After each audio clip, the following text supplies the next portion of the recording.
Hello বন্ধুরা, আমি doctor Tarakchandra সরকার বলছি গাইঘাটা থেকে।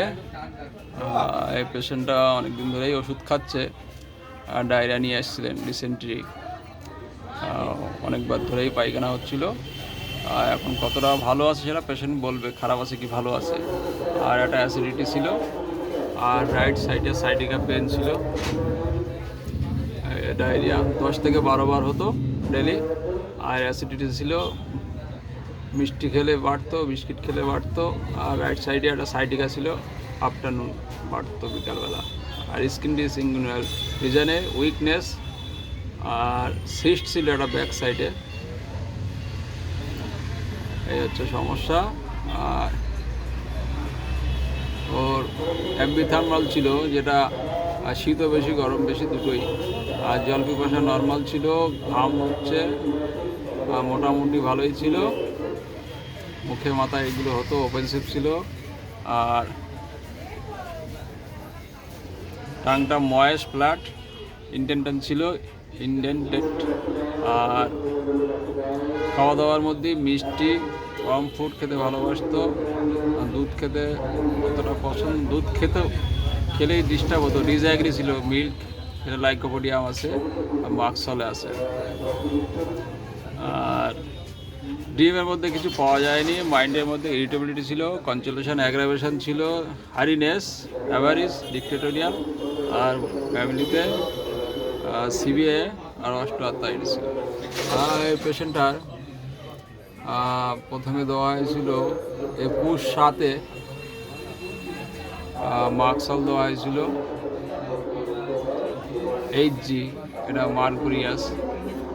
তারপরে 9 পর্যন্ত চলার পরে তারপরে লাইকোপোডিয়াম দেওয়া হয়েছে 01, 03, আজকে 05 দেওয়া হচ্ছে।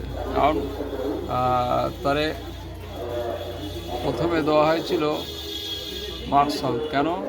বারবার একটা পায়খানা ছিল, আমের ভাব ছিল, দুধ সহ্য হয় না, আর অ্যাম্বিথার্মাল ছিল,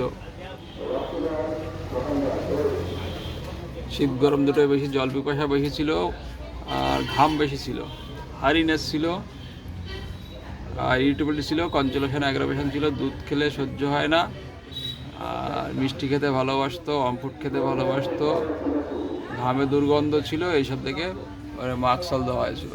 তারপরে লাইকোপোডিয়াম দেওয়া হচ্ছে। তার কারণ হচ্ছে মিষ্টি খেতে ভালোবাসে, অ্যাভারিজ আছে, ডিক্টেটোরিয়াল আছে, কনসুলেশন অ্যাগ্রাভেশন আছে, ইরিটেবিলিটি আছে, আর ডিসঅ্যাগ্রি হচ্ছে, মিল্ক সহ্য হয় না, জল পিপাসা মোটামুটি। আর সাইডিকা হচ্ছে ডাইন সাইডে সাইডিকা পেইনটা। আর হচ্ছে মিষ্টি খেলে অ্যাসিডিটি হয়। এই জন্যে তার লাইকোপোডিয়াম দেওয়া হচ্ছে। পেশেন্টের মধ্যে শুনবো কেমন আছে। বলো, আগের থেকে কেমন আছো তুমি? ভালো আছি। আগের থেকে ভালো আছো। পায়খানা আগে কেমন হতো আর এখন কেমন হচ্ছে? আগে 7-8 বার হতো, এখন 3-4 বার এই। আর ব্যথাটা কি অবস্থা? ব্যথা ঠিক আছে। ব্যথা ঠিক আছে। আর তোমার যেটা মুখ টক হতো ওটাও কমে গেছে। ওটাও কম আছে। যাই হোক, আগের থেকে অনেক ভালো আছে, তাই তো? এতে অনেক খুশি যে না, হোমিওপ্যাথিতে কাজ হচ্ছে। যাই হোক, এখানেই যদি একটানা ওষুধ খায় আশা করি সব ঠিক হয়ে যাবে। কারণ এই যে অ্যামিবিক ডিসেন্ট্রি আর ব্যাসিলারি ডিসেন্ট্রি, ডিসেন্ট্রি তো 2 প্রকার হয়, অ্যামিবিক আর ব্যাসিলারি।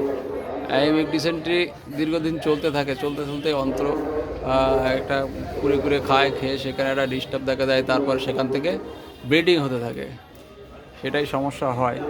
আর ব্যাসিলারি ডিসেন্ট্রি হঠাৎ শুরু হয়, সেটা মারাত্মক আকার নেয়, আস্তে আস্তে সেটা ব্লাড ডিসেন্ট্রি হতে হতে আস্তে আস্তে দুর্বল হয়ে রক্ত কমতে কমতে সে মারা যায়।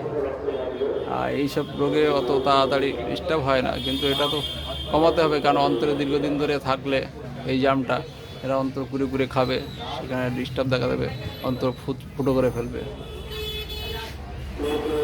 থ্যাংক ইউ, ধন্যবাদ তোমাকে, তোমার এই ভিডিও পারমিশন দেওয়ার জন্য।